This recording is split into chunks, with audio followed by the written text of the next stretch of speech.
Once again, we've been asked to clean some upholstery, and today we're working on a Hyundai Tucson. I think that's how you pronounce it. This gentleman has just purchased this vehicle, second-hand, and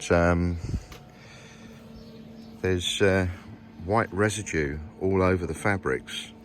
Now, we've seen this before when we worked on a car in Farnborough, and it's basically what it is detergent residues left by a valeter that simply puts a shampoo in the tank of his carpet cleaning machine, and it just sprays and sucks, but it doesn't actually remove all the detergent from the fabric, and then it dries and then it goes white. So that's what you get.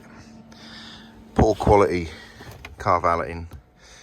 We see it all the time, and it's not just car valeters. The vehicle we worked on in Farnborough was cleaned by an oven cleaner who also does a bit of upholstery and carpet cleaning, and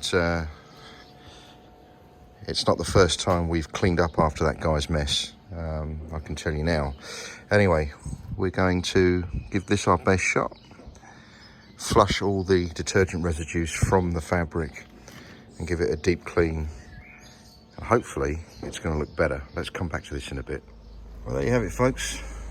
That's what fabric looks like when it's been cleaned correctly. Okay, all those detergent residue marks have been removed. Customer's really happy, and the fabric will be drying out now. It's almost dry now, but that's taken us around just over 2 hours to do, and the car should be ready to use probably in about an hour's time.